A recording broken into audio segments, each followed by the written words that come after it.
पुनश्च एकदा शिवाजी बोतीकर या यूट्यूब चॅनलमध्ये सर्व विद्यार्थ्यांचं स्वागत.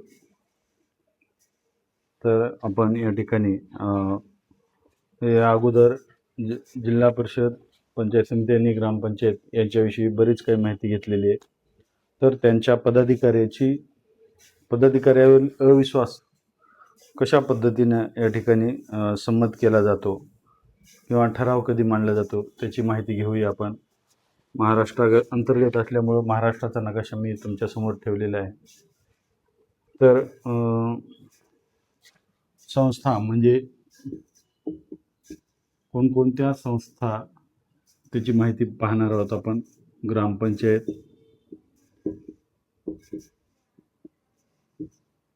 पंचायत समिती,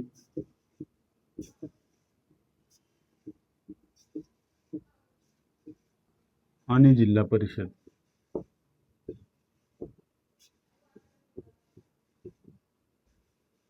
तर अशा पद्धतीच्या या संस्था येतात. याला आपण पंचायत राज देखील म्हणतो. यांच्या संदर्भाने आपल्याला राहिलेली माहिती किंवा अविश्वास कसा दाखल केला जातो हे आपल्याला पाहायचंय.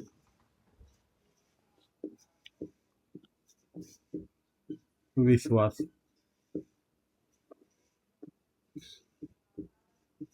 संमत किंवा ठराव कधी आणला जातो याची आपल्याला माहिती घ्यायची आहे. आता साधारणपणे पदाधिकाऱ्यावरील अविश्वास, पदाधिकारी म्हणजे आता उदाहरणार्थ ग्रामपंचायत असेल तर सरपंच आणि उपसरपंच, पंचायत समिती असेल तर अध्यक्ष उपाध्यक्ष, जिल्हा परिषद असतील तर अध्यक्ष उपाध्यक्ष यांच्या संदर्भाने आपण माहिती पाहत आहोत. तर ह्या संस्था येतात. तर साधारणतः अविश्वास ठराव मांडताना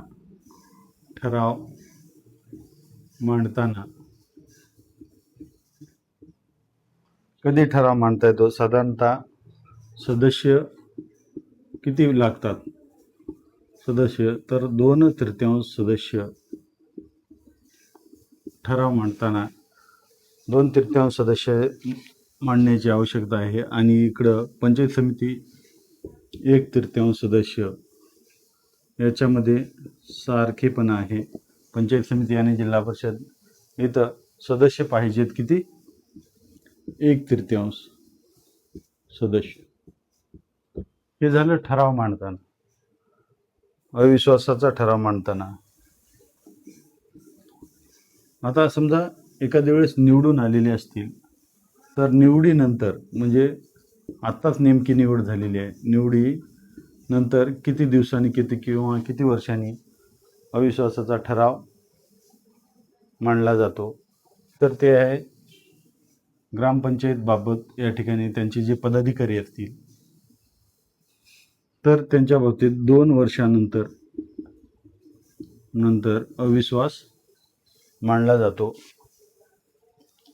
इकडं पंचायत समितीचे जे पदाधिकारी असतील त्यांच्यावर 6 महिन्यानंतर, हे 6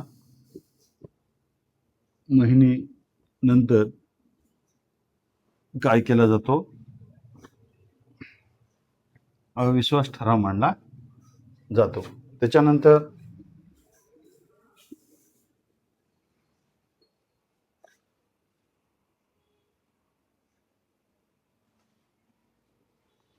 विशेष सभेचे अध्यक्ष. अविश्वास ठराव मांडताना सभेचे अध्यक्ष कोण असतात? अध्यक्ष. तर सरपंच आणि उपसरपंच यांच्यावर अविश्वासाचा ठराव मांडत असताना सभेचे अध्यक्ष असतात तहसीलदार किंवा त्यांनी पुरस्कृत केलेला अधिकारी. तर पंचायत समिती आणि जिल्हा परिषद इथला जो पदाधिकाऱ्याच्या विरोधात अविश्वास ठराव आणत असताना अध्यक्ष असतो जिल्हाधिकारी. सेम म्हणजे जिल्हा परिषदेच्या बाबतीत देखील सारखंच. त्याच्यानंतर आपल्याला पाहायचं आहे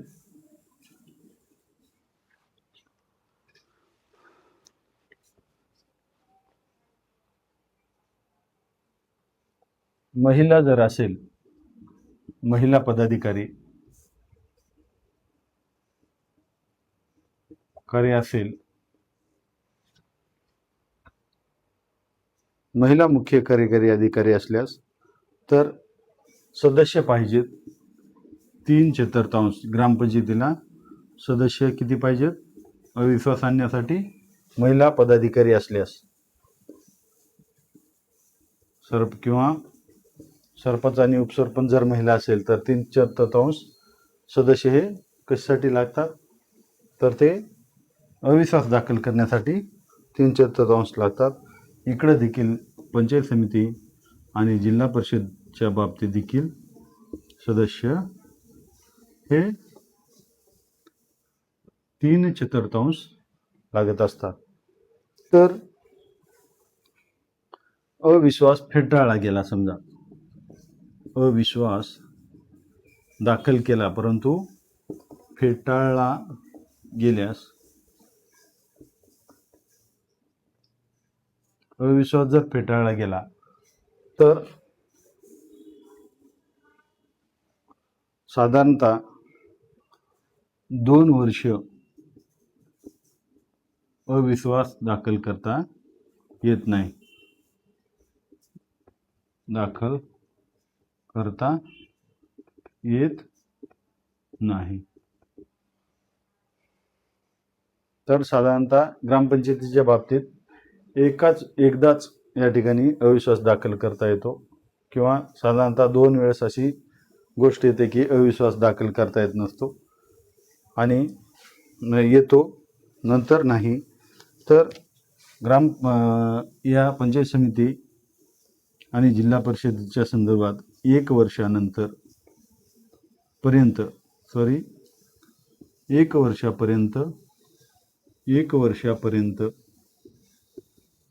अविश्वास दाखल करता येत नाही एकदा फेटाळला गेल्यास. अशा पद्धतीने या ठिकाणी जर पदाधिकारी असतील तर त्या ठिकाणी अविश्वास दाखल करता येत नाही. तर या ठिकाणी महत्त्वाचं असं आहे की पंचायत राजच्या बाबतीत ज्या ग्रामीण संस्था येतात त्यांच्या बाबतीत या ठिकाणी अविश्वास दाखल करत असताना काही नियम आहेत. तर ते नियम या ठिकाणी आपण समजावून घेत आहोत. तर प्रथम ठराव दाखल करत असताना सदस्य किती पाहिजे? ग्रामपंचायतीच्या संदर्भाने 2/3 सदस्य त्याची संमती आवश्यक आहे आणि पंचायत समिती आणि जिल्हा परिषदच्या संदर्भाने या ठिकाणी 1/3 सदस्य ठराव मांडण्यासाठी लागतात. निवडीनंतर समजा निवड झाल्यानंतर या ठिकाणी 2 वर्ष ग्रामपंचायत पदाधिकाऱ्यावर अविश्वास दाखल करता येत नाही आणि पंचायत समिती आणि जिल्हा परिषदमध्ये जिल्हा परिषदच्या पदाधिकाऱ्यावर 6 महिने अविश्वास दाखल करता येत नाही. आता अविश्वास दाखल झालाच तर त्या ठिकाणी अध्यक्ष कोण असतात? अध्यक्ष हे ग्रामपंचायतीसाठी तहसीलदार असतात आणि पंचायत समिती आणि जिल्हा परिषदसाठी जिल्हाधिकारी असतात. तर महिला सदस्य हे पदाधिकारी आहेत आणि त्यांच्या विरोधात अविश्वास जर दाखल करायचा असेल तर या ठिकाणी 3/4 सदस्य या ठिकाणी ग्रामपंचायत पदाधिकाऱ्यासाठी अविश्वास दाखल करण्यासाठी मंजुरी आवश्यक आहे. तर सेम म्हणजे पंचायत समिती आणि जिल्हा परिषदेसाठी ती संख्या आवश्यक आहे, साधारणतः 75%. अविश्वास फेटाळलाच गेला, अविश्वास दाखल केला परंतु फेटाळला गेला तर ग्रामपंचायतमध्ये पदाधिकाऱ्यावर 2 वर्ष अविश्वास दाखल करता येत नाही. तर पंचायत समिती आणि जिल्हा परिषदमध्ये 1 वर्षापर्यंत नंतर काय करता येत नाही? अविश्वास दाखल करता येत नाही.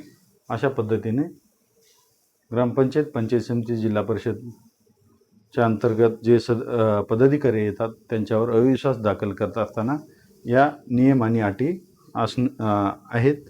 तर त्या आपल्या सर्वांना माहिती असणं आवश्यक आहे. परीक्षा कुठल्याही संदर्भाने येऊ शकते. एका दिवस ग्रामपंचायतचं विचारलं जाऊ शकते, पंचायत समितीचं विचारलं जाऊ शकते किंवा जिल्हा परिषदचं विचारलं जाऊ शकते. आपल्याला सर्व गोष्टीची माहिती असणं आवश्यक आहे. तर सर्वात महत्त्वाचं म्हणजे या ठिकाणी फरक बघा, इथं सारखे कोणते, इथं सारखे पंचायत समिती आणि जिल्हा परिषदचे 1/3 सदस्य, 1/3 सदस्य, पुन्हा 6 महिने सेम बघा कालावधी, निवडीनंतर 6 महिने, त्याच्यानंतर जिल्हाधिकारी हा सेम या ठिकाणी त्या ठिकाणी त्या सभेचं अध्यक्षस्थान स्वीकारतो, जे की अविश्वासाची असेल. त्याच्यानंतर सर्वांसाठी सेम आहे. सर्वांसाठी काय सेम आहे, तर महिला सदस्यासाठी 3/4 सदस्य. तर अशा पद्धतीने या ठिकाणी सारखेपणा आणि वेगळेपणा आपण या ठिकाणी या ग्रामपंचायत, पंचायत समिती, जिल्हा परिषद संदर्भात या पाहिलेलं आहे. ते आपल्या सर्वांनी विद्यार्थ्यांनी लक्षात ठेवावं. धन्यवाद. जर माझी माहिती सांगत असताना तुम्हाला जर आवडलं असेल तर चॅनलला लाईक करा, सबस्क्राईब करा आणि आपल्या मित्रांना पाठवा, सबस्क्राईब करायला सांगा. धन्यवाद.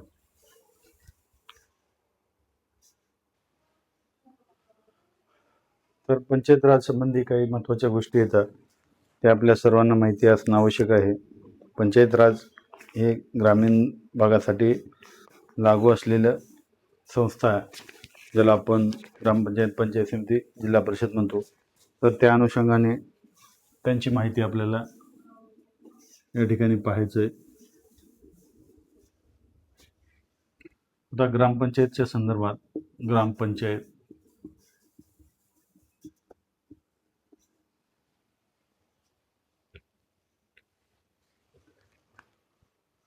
ग्रामपंचायती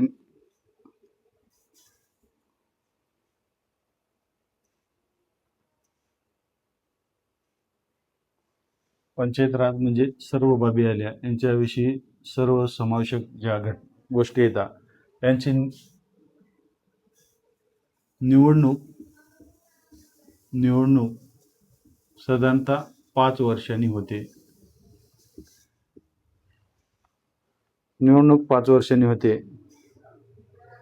पदाधिकाऱ्याची निवड जी असते, पदाधिकारी म्हणजे कोण? पदाधिकारी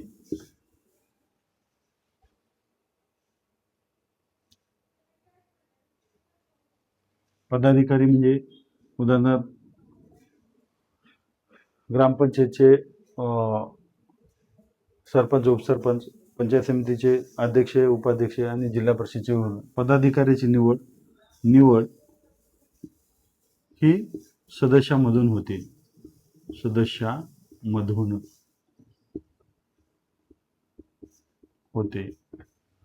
त्याच्यानंतर सरपंच निवड थेट जनतेमधून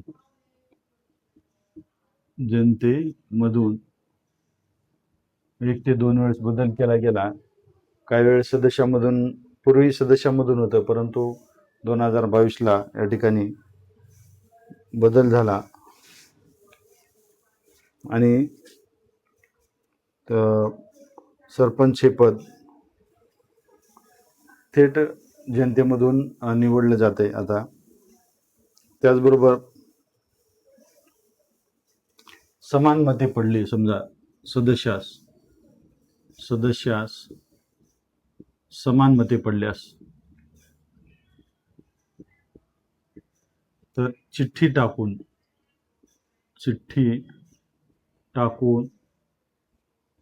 निवड होते. म्हणजे एखाद्या लहान मुलांना बोलवून त्या ठिकाणी चिठ्ठ्या दोघांच्याही कशामध्ये, एका खोक्यामध्ये किंवा बॉक्समध्ये टाकून त्या ठिकाणी त्या मुलाला उचलायला लावलं जातं आणि त्याच्यात ज्याचं नाव निघालं तो समसमान मते पडल्यानंतर त्याची निवड होत असते, शेवटचा पर्याय म्हणून, दोघाला समान मते पडल्यास.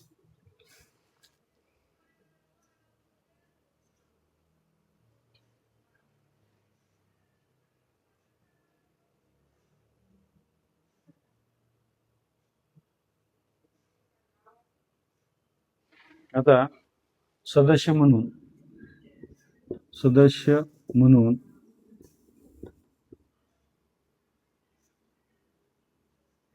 नोंद 2 किंवा जास्त वार्डमधून फॉर्म भरता येतो.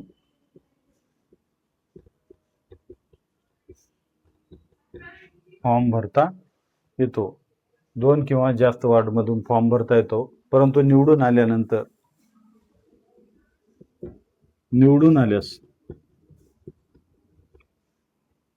आल्यास एकाच जागेवर काम पाहता येतं. बाकीच्या वार्डमधून राजीनामा द्यावा लागतो.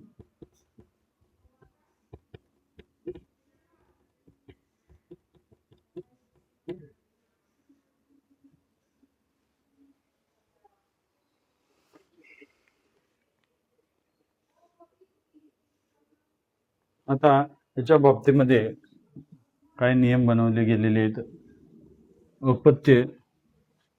अपत्याच्या बाबतीमध्ये नियम बनवले गेलेले आहेत. साधारणतः 2001चा नियम नुसार 2 पेक्षा जास्त अपत्य नको. 2 पेक्षा जास्त अपत्य नको असं सांगितलेलं आहे. 12 सप्टेंबर ही तारीख विचारली जाते. 12 सप्टेंबर 2001 नुसार 3 अपत्याचा किंवा 2 पेक्षा जास्त अपत्याचा जर कायद्याला जन्म झालेला असेल तर त्या ठिकाणी त्या उमेदवाराला ते काय करता येत नाही, निवडणुकीस उभे राहता येत नाही.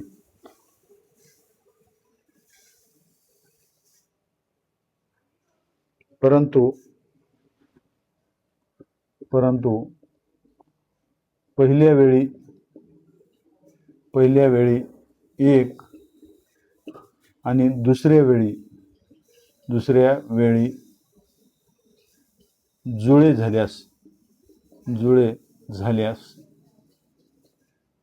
पहिल्या वेळी एक आणि दुसऱ्या वेळी जुळे झाल्यास 3 जरी असतील तरी त्या ठिकाणी निवडणुकीस अर्ज करता येतो. हा नियम सर्व जाती धर्मासाठी लागू आहे.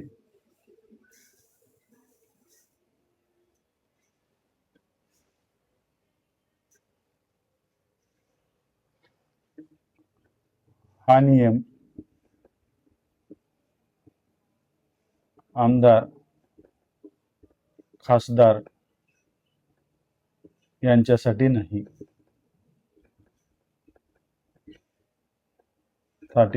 फक्त स्थानिक स्वराज्य संस्थेसाठी आहे.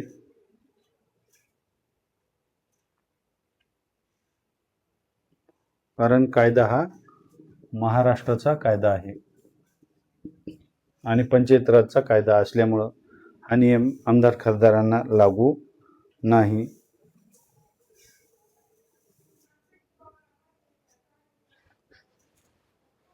आरक्षण कोणाला आहे? आरक्षण हे सरपंच, सभापती. आता सभापती तालुका TQ म्हणजे तालुका आणि सभापती अध्यक्ष ZP यांना आरक्षण आहे. आणि आरक्षण कोणाला नाही? आरक्षण नाही पदाधिकारी. पदाधिकाऱ्याच्या बाबतीत पाहत आहोत आपण. आरक्षण नाही कोणाला तर ते उपसरपंच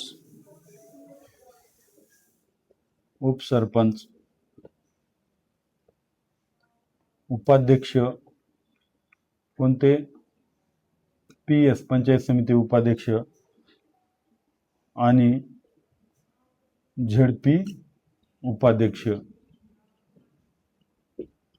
यांना हे आरक्षण नाही. आरक्षण बघा, पदाधिकाऱ्यांना कोणी आहे? मुख्य पदाधिकारी आहेत, सरपंच, सभापती, अध्यक्ष मुख्य पदाधिकारी आहेत, त्यांना आरक्षण आहे. आणि आरक्षण नाही कुणाला? उपसरपंच, पंचायत समिती उपाध्यक्ष आणि ZP उपाध्यक्ष यांना आरक्षण नसते.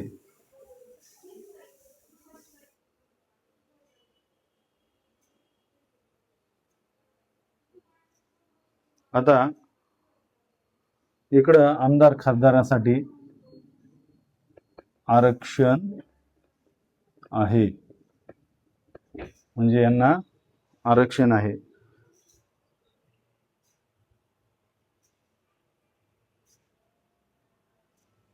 आता पंचायत राजमधील पदाधिकारी जे आहेत यांना निवडून आल्यास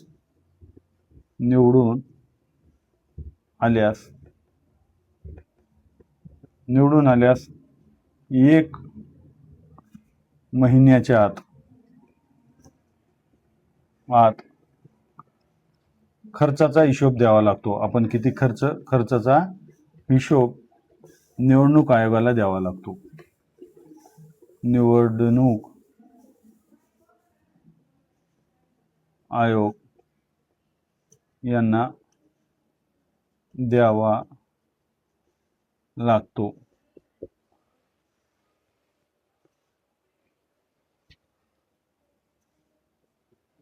तर निवडून आल्यास 1 महिन्याच्या आत सर्व पदाधिकारी, सरपंच, उपसरपंच सदस्यांना 1 महिन्याच्या आत काय द्यावा लागतो? खर्चाचा हिशोब द्यावा लागतो. आणि अन्यथा निवडणूक आयोग काय करतो? 5 वर्षासाठी निलंबित 5 वर्षासाठी निलंबित करत असते. अपात्र, त्याला आपण अपात्र असं म्हणतो. 5 वर्षासाठी अपात्रता घोषित केली जाते, म्हणजे 5 वर्ष निवडणूक कुठेही लढवता येत नाही. आता निवडणुकीसाठी अपंग फॉर्म भरता येतो, म्हणजे अपंग हा पात्र आहे, निवडणुकीसाठी. पण मुका म्हणजे बोलता नाही, मुक्या उमेदवार फॉर्म भरू शकत नाही. अतिशय महत्वाचं आहे.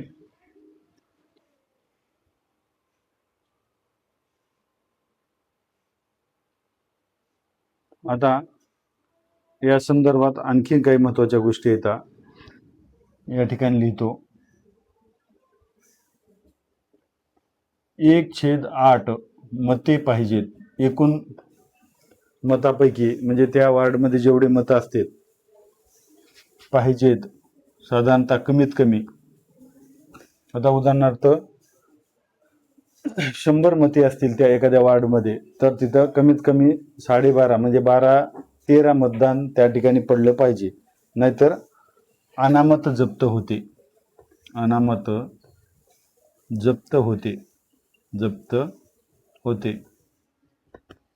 अनामत रक्कम काही असते तर ती अनामत रक्कम जप्त होते. ग्रामपंचायत सदस्य असो, पदाधिकारी असो किंवा कोणी असो, जर 1/8 मते पडली नाहीत तर त्या उमेदवाराची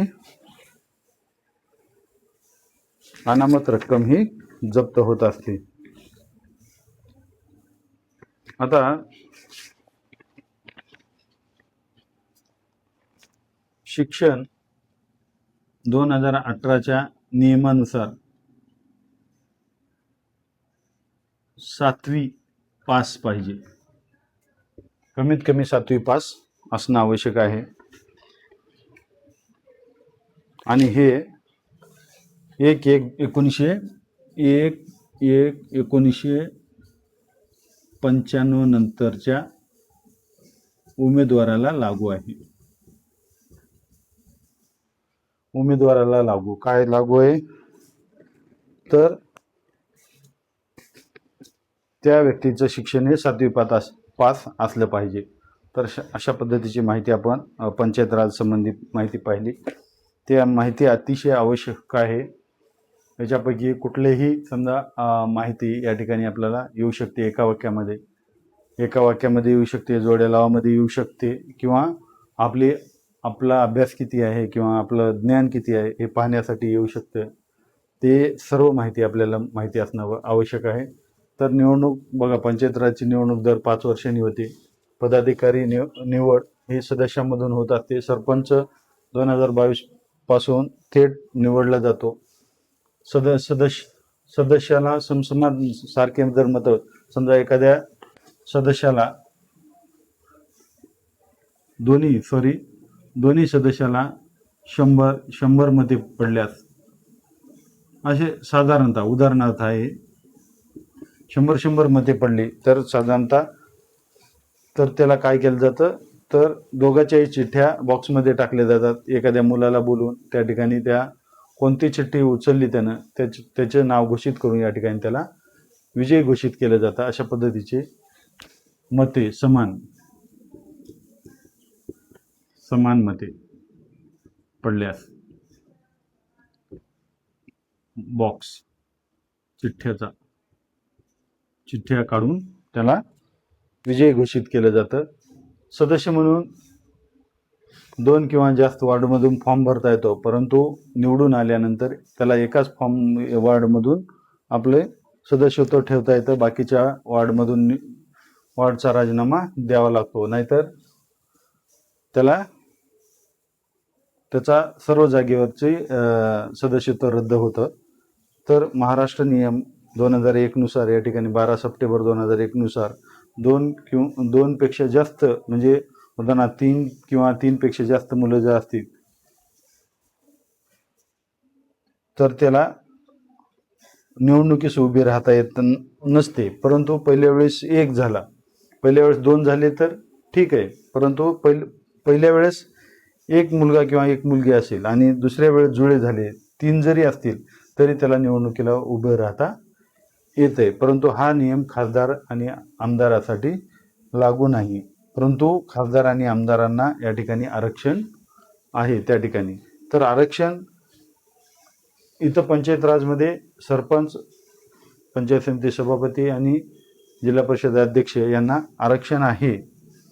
परंतु आरक्षण कोणाला नाही, उपसरपंच, पंचायत समिती उपाध्यक्ष, जिल्हा परिषद उपाध्यक्ष यांना आरक्षण नसते. आता निवडून आल्यानंतर सर्व सदस्यांनी या ठिकाणी खर्चाचा हिशोब निवडणूक आयोगाला द्यावा लागतो. जर 1 महिन्याच्या आत जर अशी गोष्ट घडली नाही तर निवडणूक आयोग त्यांचं सदस्यत्व 5 वर्षासाठी अपात्र केलं जातं. तर अपंग व्यक्ती हा फॉर्म भरू शकतो, परंतु मुका व्यक्ती त्या ठिकाणी फॉर्म भरू शकत नाही. त्याला अपात्र केलं जातं किंवा तो पदासाठी योग्य नाही. तर त्या ठिकाणी कमीत कमी साधारणतः निवडणुकीला उभारल्यानंतर त्या एखाद्या व्यक्तीला कमीत कमी 1/8 म्हणजे 100 पैकी 12.5 मते त्या ठिकाणी पडले पाहिजे. 1/8 म्हणजे 100ला 12.5 मते असे मतं पडले पाहिजे, नाहीतर त्याची अनामत भरलेली रक्कम जप्त होते. आणि 2018च्या नियमानुसार या ठिकाणी 7वी पास असणं आवश्यक आहे. परंतु ते 7वी पास कोणासाठी, 1/1/1995 नंतरचा जर उमेदवार असेल तर त्याला 7वी पास असणं आवश्यक आहे. थांबूया. जर ही माहिती आवडली असेल तर आपल्या मित्रांना पाठवा, लाईक करा, सबस्क्राईब करा आणि आपल्या मित्रांना सबस्क्राईब करायला सांगा. धन्यवाद. थांबतो.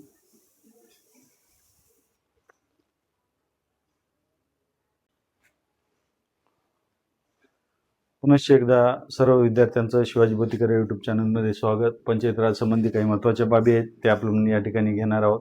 तर साधारणतः पंचायत राजची निवडणूक ही पंचायत राजमधल्या संस्था जे आहेत, ग्रामपंचायत, पंचायत समिती, जिल्हा परिषद, तर निवडणूक दर 5 वर्षांनी होते. पदाधिकारीची निवड या ठिकाणी सदस्यामधून होत असते.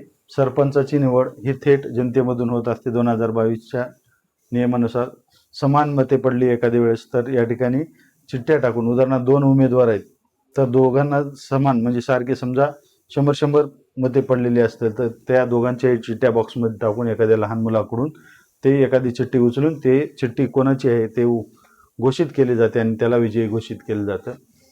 सदस्य म्हणून या ठिकाणी 2 किंवा जास्त वॉर्डमधून फॉर्म भरता येतो, परंतु निवडून आल्यानंतर एकाच वॉर्डमधले सदस्यत्व राहतं. बाकीच्या वॉर्डमधल्या सदस्यत्वाचा राजीनामा द्यावा लागतो. अन्यथा निवडणूक आयोग सर्व ठिकाणचा राजीनामा त्या सदस्याला अपात्र करते. 12 सप्टेंबर 2001 नुसार या ठिकाणी 2 पेक्षा जास्त मूल्ये नको. परंतु अशी एखादी घटना असू शकते की पहिल्या वेळी एक मुलगा किंवा मुलगी आणि दुसऱ्या वेळी 2 जुळे मुलं असतील तर त्या ठिकाणी त्या सदस्याला, उमेदवाराला फॉर्म भरता येतो.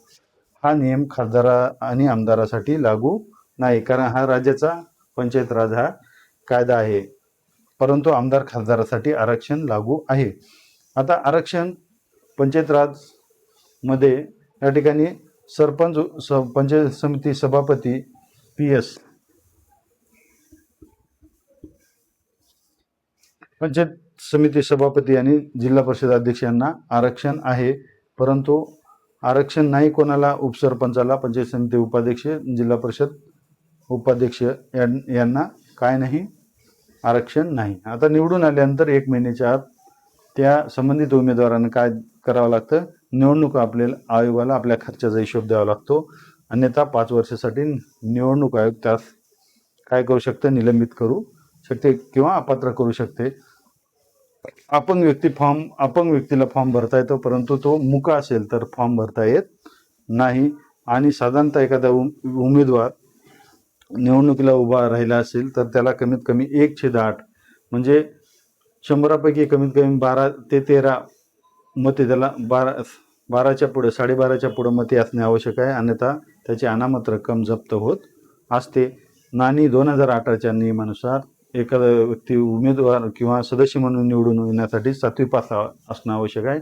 परंतु 7वी पास कोणासाठी आहे तर 1/1/1995 नुसार 95 नंतरचा जर एखादा सदस्य उमेदवार असेल तर त्याला उभे राहता येण्यासाठी 7वी पास असणं आवश्यक आहे. त्याच्या अगोदरचे जे व्यक्ती असतील तर त्यांना उमेदवार म्हणून उभे राहण्यासाठी ही 7वी पासची अट नाही.